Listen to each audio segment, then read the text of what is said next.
रुखसार,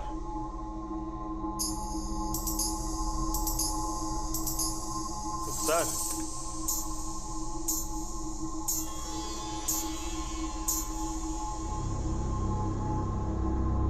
रुखसार,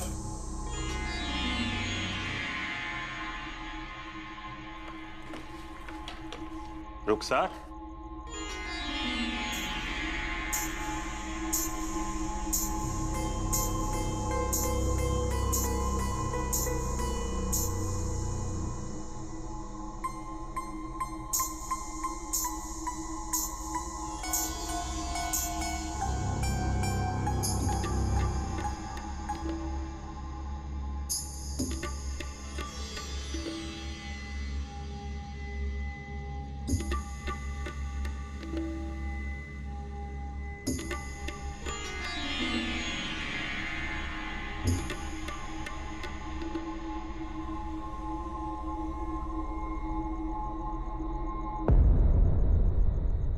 रुखसार, क्या आपने भी वो आवाजें सुनी?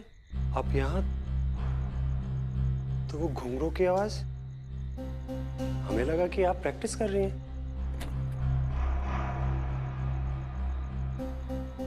नवाब साहब, वो घुंघरू की आवाज आ रही है, हाँ मैंने भी सुनी। लेकिन कहाँ से आ रही है ये नहीं पता। आप आराम कीजिए, मैं देखता हूँ। जी शुक्रिया।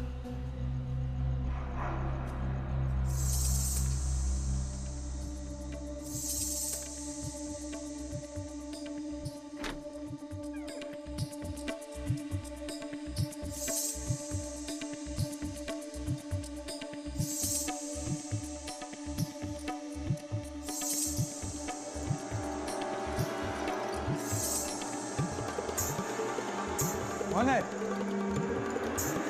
अंदर कैसे घुस आई?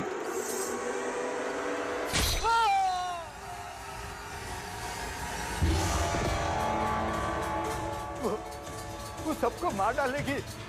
नवाब साहब, प्लीज।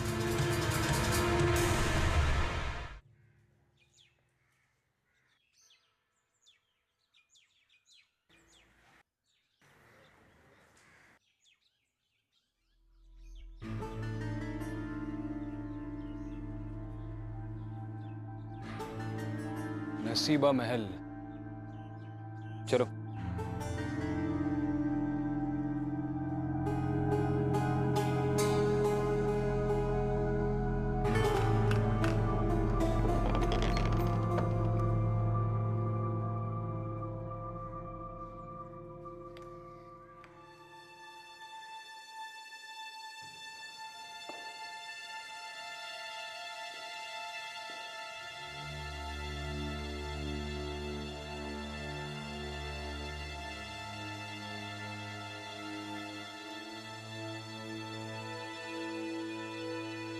आइए। शफीक अली,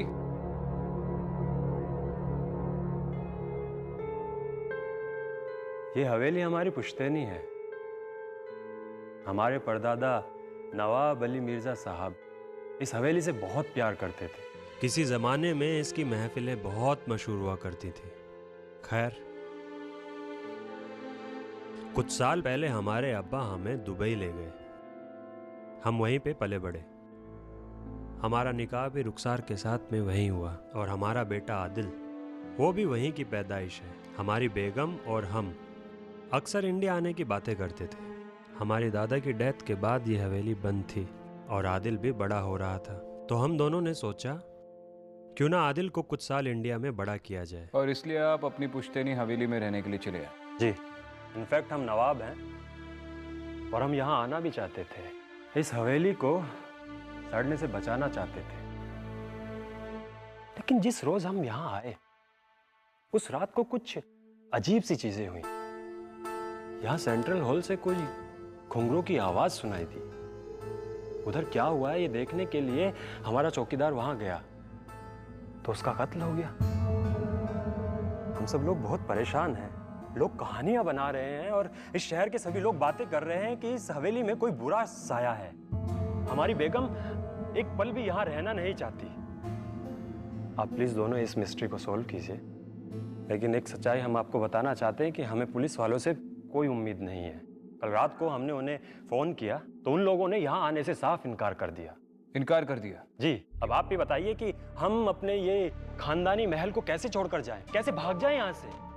उन्होंने कोई वजह बताई यहाँ पे आने से इनकार करने की? विक्रांत जी, अगर वजह पता होती तो हम बता देते आपको। ठीक है शफीक साहब, आप चिंता मत कीजिए, अब हम आ गए तो इस मसले का हल जरूर निकालेंगे।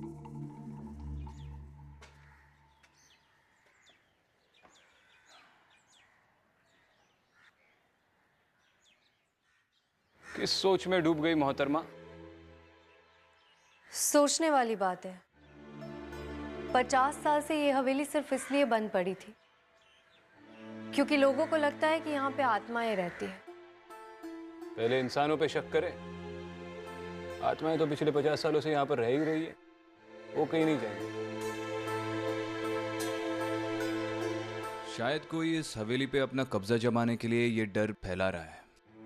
वैसे भी ये लोग अचानक दुबई से आकर यहाँ पर बस गए। मुझे लगता है मुझे नवाब की फैमिली से बात करनी चाहिए, स्पेशली उसके बच्चे से। शायद वो कुछ जानता है। अकेली फैमिली है, डरी हुई है। बातचीत कर लो, थोड़ी देर तुम उनके साथ रहोगी तो उन्हें महफूज फील होगा। मैं पुलिस स्टेशन जा रहा हूं, कोई लीड मिलेगा तो कॉल करना।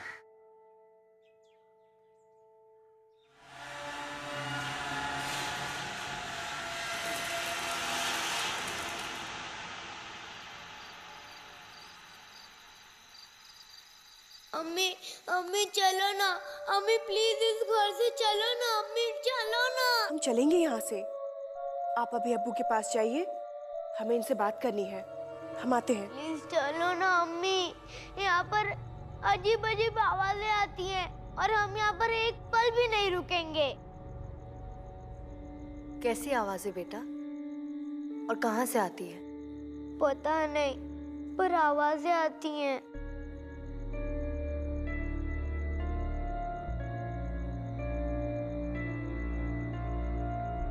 आप नवाब से की बातों में मत आइए, वो बहुत बड़ी गलती कर रहे हैं। इस हवेली में कुछ है, कोई है। बस हम यहाँ रहना नहीं चाहते, हम इन्हें छोड़ के आते।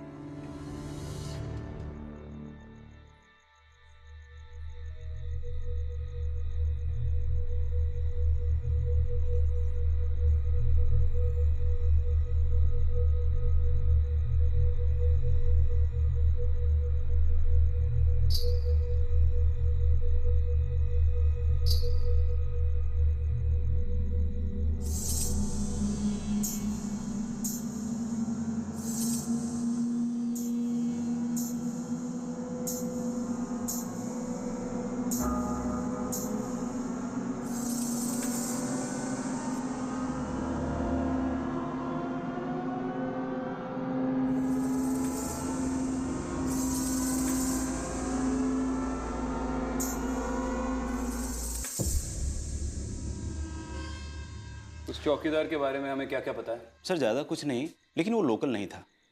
मेरठ से आया था नौकरी ढूंढने। अभी 10 दिन पहले उसे नौकरी पे रखा गया था। अफवाहें सुनकर वह डर गया था, इसलिए रात में हवेली नहीं जाता था। लेकिन नवाब साहब के आने के बाद उसे पहरा देने के लिए हवेली जाना पड़ा, और सर उसी रात उसकी मौत हो गई। इसके पहले के 2 खून भी रजिस्टर हुए थे ना, वो भी इसी तरह हुए थे? सर सब पर चाकू से वार हुआ था। कुछ साल पहले किसी चौकीदार को रखने की कोशिश की गई थी और अगले सुबह उसकी लाश मिली। उसके पेट में चाकू घोंपा गया था। कुछ दिन बाद फिर किसी चोर ने अंदर घुसने की कोशिश की और उसकी भी लाश मिली और उसके भी पेट में चाकू घोंपा गया था। और किसी को कोई सुराग नहीं मिला कि कातिल कौन है? और आपने भी छानबीन नहीं की? सर हम लोग यहीं के हैं। उस हवेली की किस्से कहानियां सुनकर पले बढ़े हैं। मन में इतना डर बैठ गया है कि हम में से कोई हवेली में रात में नहीं जा सकता। आपको याद है ना, आप पुलिस फोर्स में? हाँ सर, लेकिन मरना कोई नहीं चाहता। एक कांस्टेबल हिम्मत करके हवेली के अंदर गया था, लेकिन रात में घुंघरू की आवाज़ सुनकर वो इतना डर गया कि 4 दिनों तक शॉक में रहा था। इसका मतलब जो भी वहां पे डराने की कोशिश कर रहा है वो तो कामयाब हो गया। उसने तो पुलिस को ही डरा के रख दिया। फक्र है आपको इस बात का, पंकज जायसवाल? ये चाकू भोंकने के अलावा और भी कोई सिमिलरिटीज है इन मर्डर्स में? सर टाइम ऑफ डेथ सबकी एक जैसी है। क्या है? लगभग रात के 12 बजे सबकी मौत हुई। वही सर, पेट में चाकू लगे के निशान।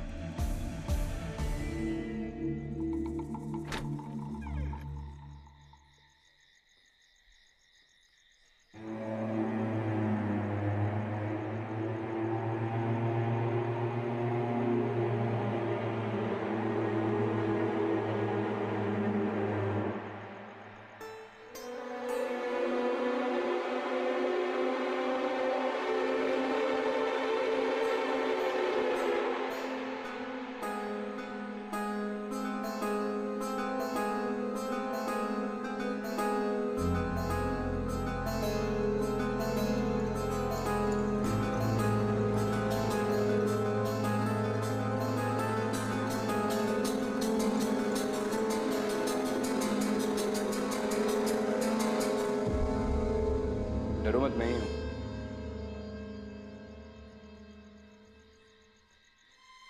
ऊंची छत और खाली हवेली, छोटी सी छोटी आवाज पे कोई डर जाएगा यहाँ पे? शायद इसी बात का कोई फायदा उठा रहा है बहुत सालों से। तुम पुलिस स्टेशन से इतना जल्दी कैसे आ गए? अरे वो जायसवाल से ज्यादा तो हम ही जान जाएंगे इस हवेली के बारे में, 3-4 चक्कर काटने के बाद।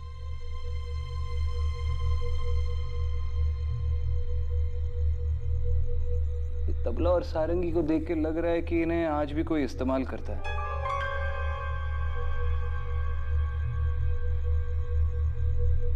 और ये जमीन में फर्क देख रही हो? हाँ, सिर्फ इसी हिस्से में धूल मिट्टी नहीं है। ऐसा लगता है जैसे यहाँ पे आके कोई नाचता है।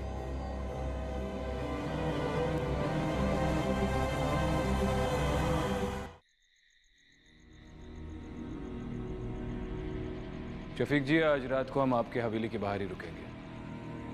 अगर कोई एक्टिविटी होती है तो पता चल जाएगा। लेट्स होप कि आपकी हवेली का चोर आज रात को ही पकड़ा जाए।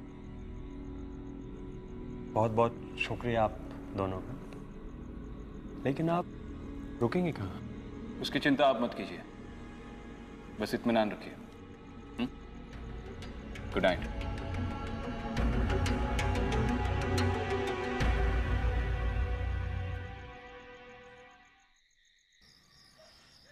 तो क्या लगता है तुम्हें, इन सब के पीछे कौन होगा? कोई इंसान या? पता नहीं, लेकिन आज रात को पता चल ही जाएगा। 12 बजने वाले, अभी तक तो कोई अंदर गया नहीं, तो अंदर चलकर इंतजार करते हैं।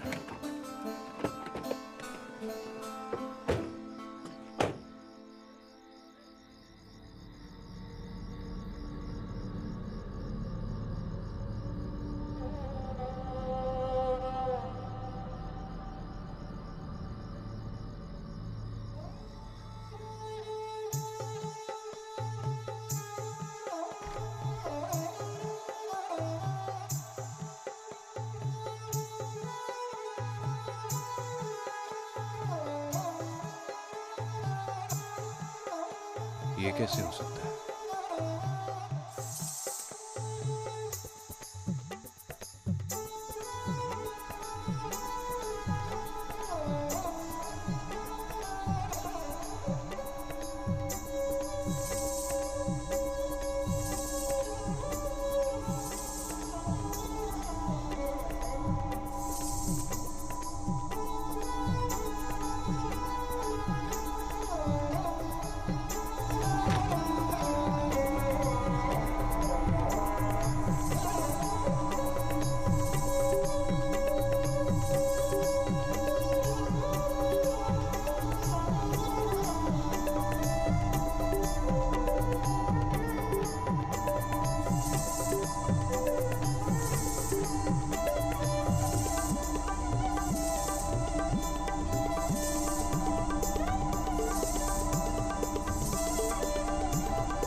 मैंने अभी यहाँ पे एक लड़की को नाचते हुए देखा और उसके साथ 3 लोग और भी थे। कहाँ, अंदर? हाँ।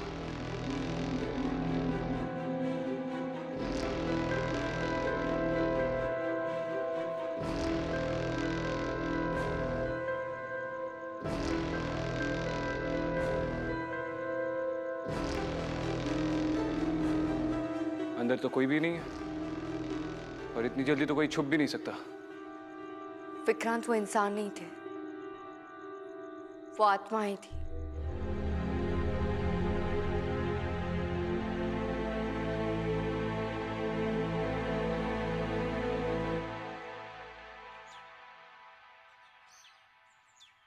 आपने कहा था कि आपने बचपन से ही उस नसीबा महल के बारे में किस्से और कहानियां सुनी है। मुझे वो कहानी जाननी है। मैडम, मैंने विक्रांत सर को वो कहानियां नहीं सुनाया क्योंकि उनका मानना है कि हम केस ना सॉल्व करने के लिए उन्हें एक कहानी सुना रहे हैं। देखिए, आप एसीपी विक्रांत सिंघल के बारे में जो सोच रहे हैं वो वैसे बिल्कुल नहीं है। फिलहाल आप मुझे कहानी सुनाइए। अगर इस कहानी का नसीबा महल से कोई संबंध है तो मेरा ये कहानी जानना बहुत जरूरी है। मैडम, ये कोई लगभग 50 साल पुरानी कहानी है। हमारे नवाब साहब के दादाजी अली मिर्जा साहब यहाँ के नवाब हुआ करते थे और उन्हें इश्क हो गया था नसीबा बानो से। ये नसीबा महल आज जो नवाब साहब की कोठी है, एक ज़माने में वो कोठा था जिसमें नसीबा बानो नाचा करती थी। अरे मैं तुमसे ये पूछ रहा हूँ कि आज की तारीख में तुमने उस कोठी के आसपास कुछ अजीब होते हुए देखा है? 50 साल पहले की बात नहीं कर रहा हूँ मैं। आज वहाँ जो कुछ भी अजीब हो रहा है उसका ताल्लुकात तो 50 साल पहले से है जनाब। नवाब साहब को नसीबा बानो से इश्क हो गया था। नवाब साहब नसीबा से निकाह नहीं कर सकते थे क्योंकि वो तबायब थी, लेकिन नसीबा ने ठान ली थी कि वो उनकी बेगम बन के रहेगी, चाहे दूसरी ही सही। लेकिन नवाब साहब ने साहब कह दिया कि कोठे की तवायफ उनकी बेगम नहीं बन सकती और वो वहां से चले गए। बाद में नसीबा, वो नाचने गाने वाली, वो गुस्से में आकर अपने ही कोठे पे रहने वाले 3 लोग, एक कोठी के आपा, दूसरे तबल जी और तीसरे वो सारंगी वाले, उन तीनों को चाकू से मार दिया और वहां से भाग गई। फिर कहते हैं कि नसीबा चुड़ैल बनकर लौट आई उसी हवेली में और आज भी लोगों को बेरहमी से मारती है।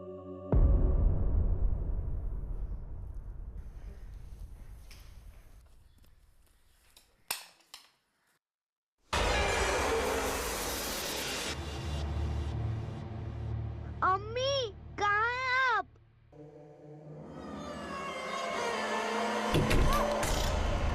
दरवाजा खोलो। आदिल, आदिल।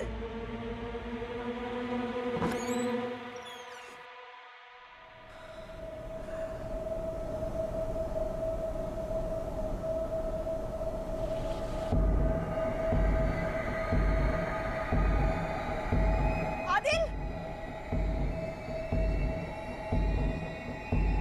आदिल।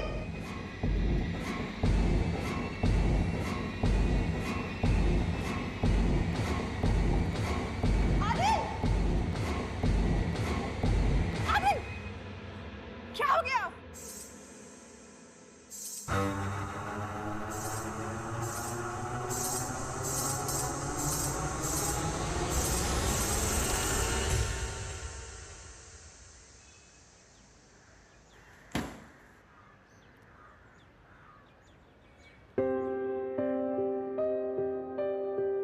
शफीक भाई,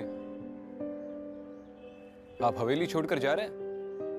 हाँ, वो बेगम और आदिल की सेहत के लिए एटलीस्ट कुछ समय के लिए तो जाना ही पड़ेगा। देखिए शफीक भाई, मेरी शहर में बहुत से लोगों से बात हुई, सिर्फ डरावने किस्से और कहानियां सुनने को मिली, सारी अफवाहें। देखिए, उन आवाज़ों को हमने अपने कानों से सुना है। हमारी बेगम और आदिल ने बहुत कुछ सहा है और उस चौकीदार को भी अपनी आंखों से मरते हुए देखा है। एटलीस्ट उसे एक वहम कहकर हमारी तौहीन तो मत कीजिए। बिल्कुल नहीं, मेरा वो मतलब नहीं था। देखिए, मैं मानता हूँ कि आपने चीज़ें देखी है और आवाज़ें सुनी हैं, उस पर कोई शक नहीं है मुझे, पर शायद कोई चाहता हूँ कि आप ये आवाज़ें सुने और चीज़ें देखें। आपको किसी पर भी शक है जो शायद इस हवेली पर अपना हक जमाने की कोशिश कर रहा हूँ, या चाहता हो कि आप इस हवेली में ना रहें? देखिए, कोई भी बिल्डर इसके बीच में नहीं पड़ सकता, क्योंकि कुछ साल पहले मैंने खुद इस हवेली को बेचने की काफी कोशिश की है, लेकिन किसी भी बिल्डर ने इसके पास तक आने से इनकार कर दिया था। कोई फैमिली मेंबर इंडिया में? हाँ, हमारा एक चचेरा भाई है, अब्दुल्ला। हम तीनों के अलावा हमारे खानदान में बस वही एक बाकी है।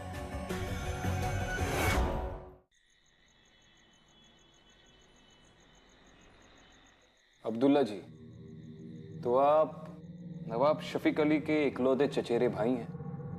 जी, और हमें इस बात की खुशी है कि भाईजान, भाभी जान और आदिल को लेकर यहाँ चले आए, वरना यहाँ तो हमारा अपना कहने वाला कोई था ही नहीं। जी, एक तरह से तो आपके लिए अच्छा ही हुआ, लेकिन अब आप अपनी सारी प्रॉपर्टीज पे हक कैसे जमाएंगे?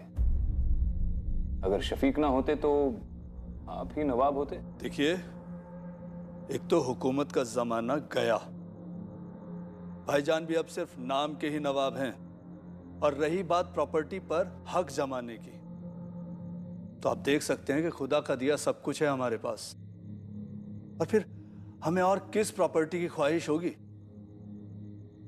नसीबा महल?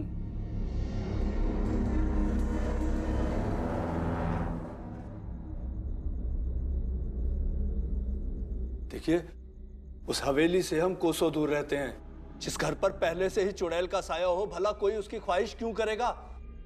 आप हमें अकल से पैदल समझते हैं क्या? बिल्कुल नहीं। मगर आप भी औरों की तरह यही मानते हैं कि उस हवेली पर किसी चुड़ैल का साया है? हुजूर, जो हमने देखा है, अगर आप देखते तो आप भी यही कहते। अच्छा, मतलब आपने उस चुड़ैल को देखा है? जी, जब हम 10 बरस के थे तो हमारे अब्बू जान ने हमें बताया था कि वो हवेली हमारे खानदान की जरूर है, मगर हम भूल से भी वहां कदम ना रखें, और रात में तो हरगिज नहीं। हमारे बार बार पूछने पर भी हमें कभी नहीं बताया गया कि हम वहां क्यों ना जाएं। फिर एक रात हम हिम्मत करके उस हवेली में दाखिल हुए। उसके बाद हमने जो देखा।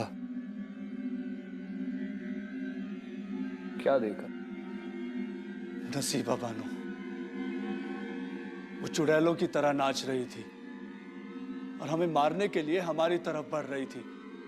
हम अगर वहां एक पल भी और ठहरते ना तो हम जिंदा ना बचते।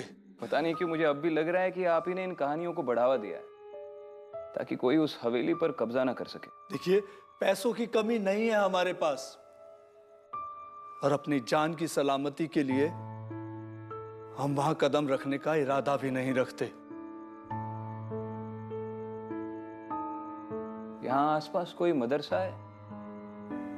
जी। वहां के मौलवी साहब से हम मिल सकते हैं? जी, हम उन्हें यहीं बुलवा लेते हैं। शुक्रिया।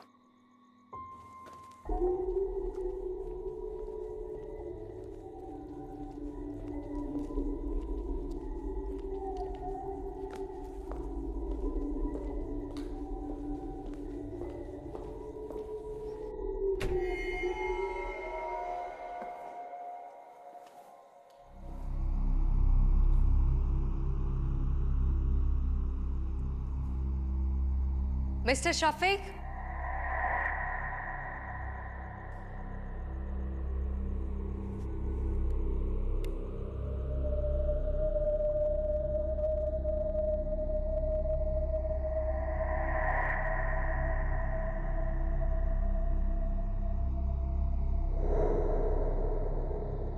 नवाब साहब।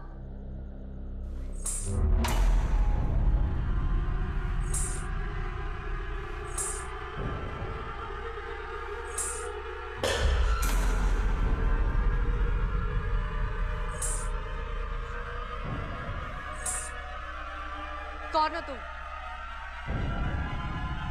क्या चाहती हो तुम?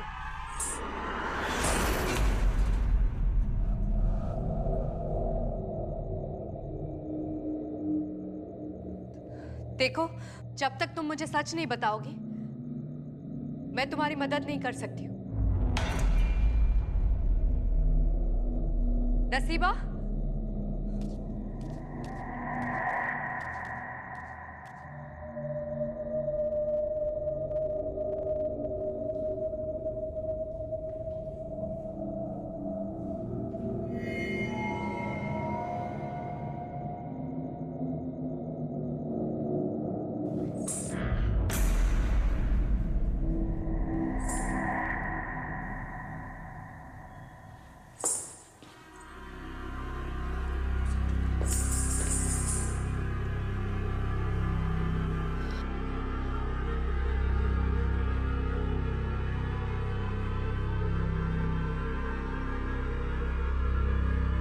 देखो, मैं तुम्हारी मदद कर सकती हूँ। बताओ क्या चाहती हो तुम?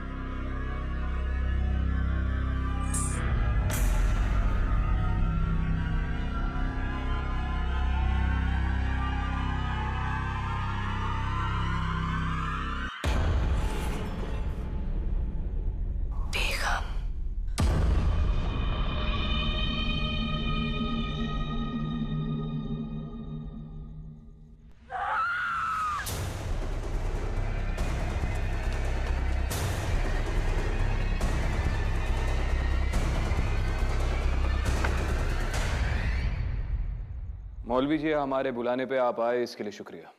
जी बहुत शुक्रिया। कहिए क्या खिदमत कर सकता हूँ मैं आपकी?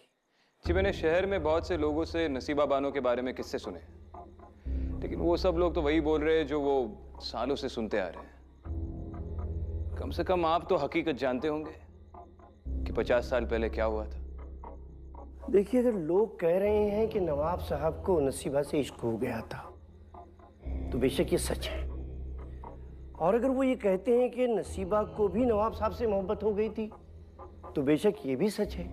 अरे भाई, भरी महफिल में नवाब साहब ने अपनी शाही अंगूठी नसीबा को पहनाई थी और ऐलान किया था कि वो उससे निकाह करने वाले हैं।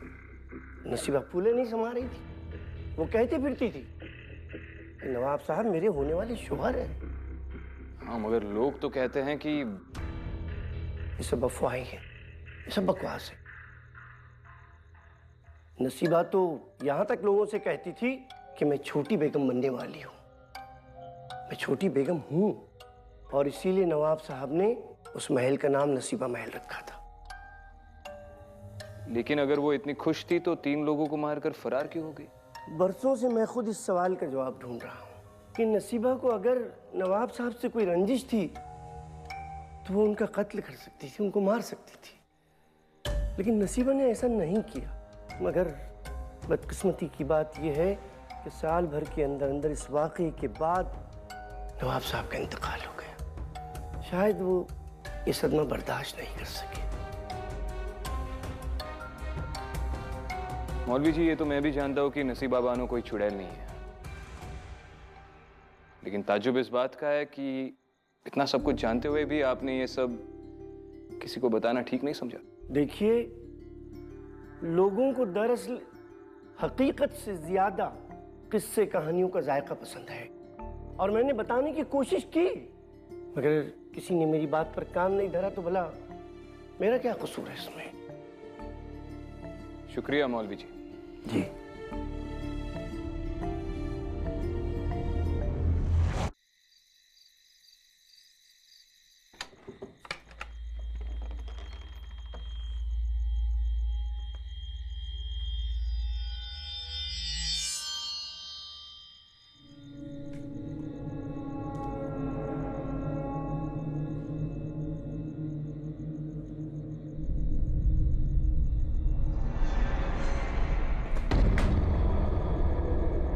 रुखसा, तुम यहाँ पे क्या कर रही हो? हम आदिल की दवाइयाँ लेने आए थे और हमें चोट लग गई। क्या खुदा, ये क्या हुआ? इस हवेली में रहना खतरे से खाली नहीं है। तुम लोगों को यहाँ से निकलना होगा। चलिए आइए। चलो जल्दी से।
क्या हुआ?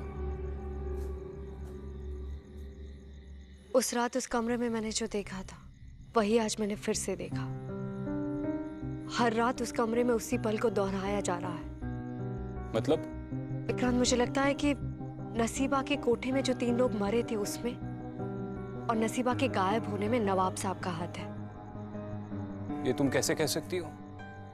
मैंने तुमसे कहा था ना, उस रात नसीबा मेरी तरफ भाग के आ रही थी, लेकिन उसने मुझे तो देखा ही नहीं। वो उनकी तरफ भाग के जा रही थी जो उस वक्त दरवाजे पे खड़े थे, नवाब साहब।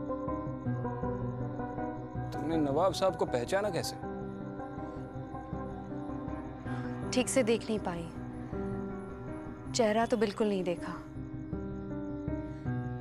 लेकिन 1 सेकंड के लिए मैंने किसी को शाही कपड़ों में देखा था, इसीलिए मुझे लगता है कि वो नवाब साहब ही थे।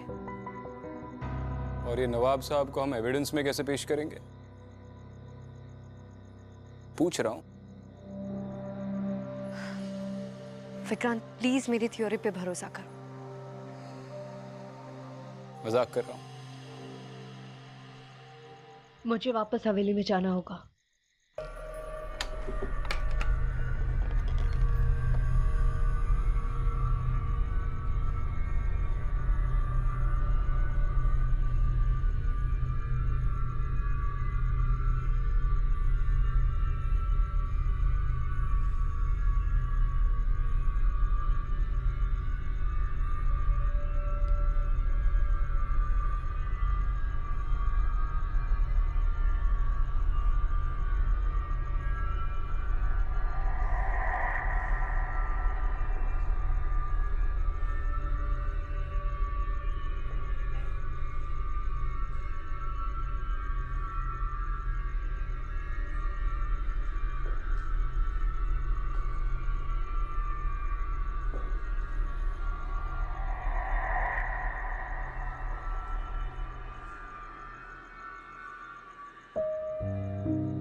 विक्रांत!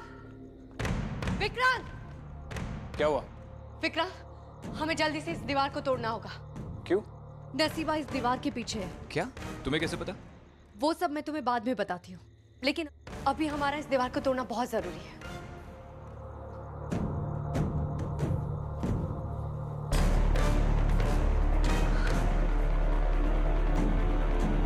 पीछे हटो।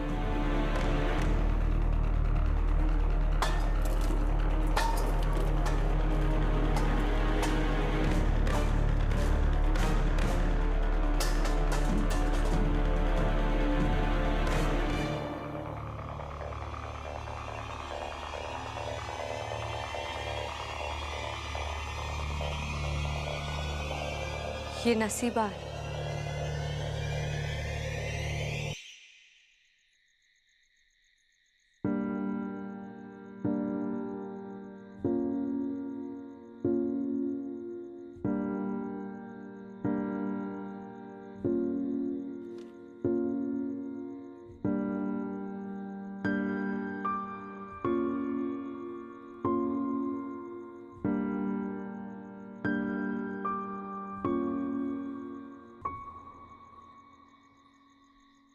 नसीबा के उस कंकाल को हवेली के पीछे क्यों दफनाया आपने?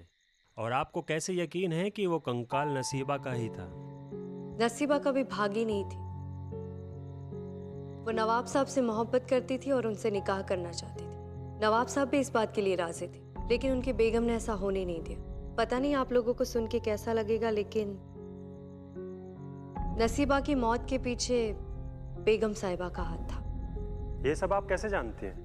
आप हमारे खानदान के बारे में बात कर रही हैं। हम इतना बड़ा इल्जाम कैसे मान लें? आपके पास क्या सबूत है? मैं जानती हूँ अपनी फैमिली के बारे में इस तरह की बात सुनना आसान नहीं है, लेकिन ये बात सच है। बेगम साहिबा ने ही नसीबा को इस दीवार के पीछे चुनवाया था।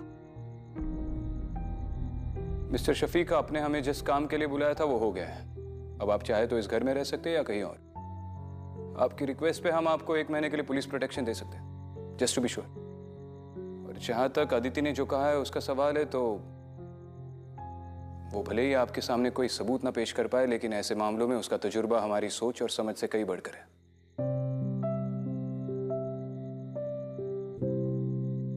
आई थिंक ये लोग सही कह रहे हैं, हमें यहाँ से चले जाना चाहिए। आदिल बहुत डर गया है, वो तो अब यहाँ पर सो तक नहीं पाएगा। कोई भी जगह हमारे बच्चे से ज्यादा कीमती तो नहीं है ना। थैंक यू सो मच, आप लोग यहाँ इतनी दूर आए। और आगे क्या करना है ये हम सोच समझ के डिसाइड करेंगे विद टाइम। लेकिन आपको एक एडवाइस देना चाहूंगी। असल में ये नसीबा की हवेली है। अगर वो जा चुकी है तो दोबारा लौट भी सकती है।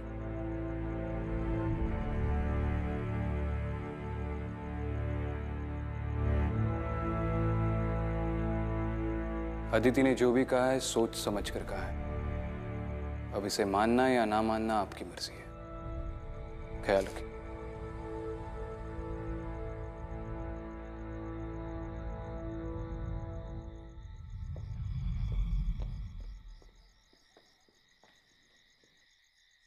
Thank you. क्या कहा तुमने? मैंने ठीक से सुना नहीं। Thank you. किस बात के लिए? अंदर तुमने मेरी इतनी तारीफ शो की। तारीफ सिर्फ नाम के लिए नहीं की अदिति, जो भी कहा सच कहा। तुम्ही ने ये पता लगाया कि नसीबा को बेगम ने मारा था, और तुमने ये भी पता लगाया कि नसीबा एग्जैक्टली किस दीवार के पीछे चुनवाई गई थी। अब जब सभी काम तुमने किया है तो क्रेडिट तो बनता है।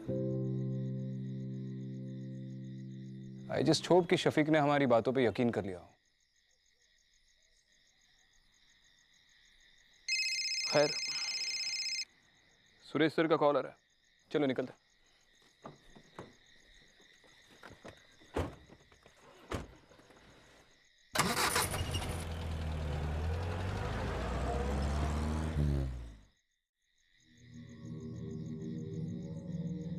चले, आदिल अंदर कार में सो चुके हैं।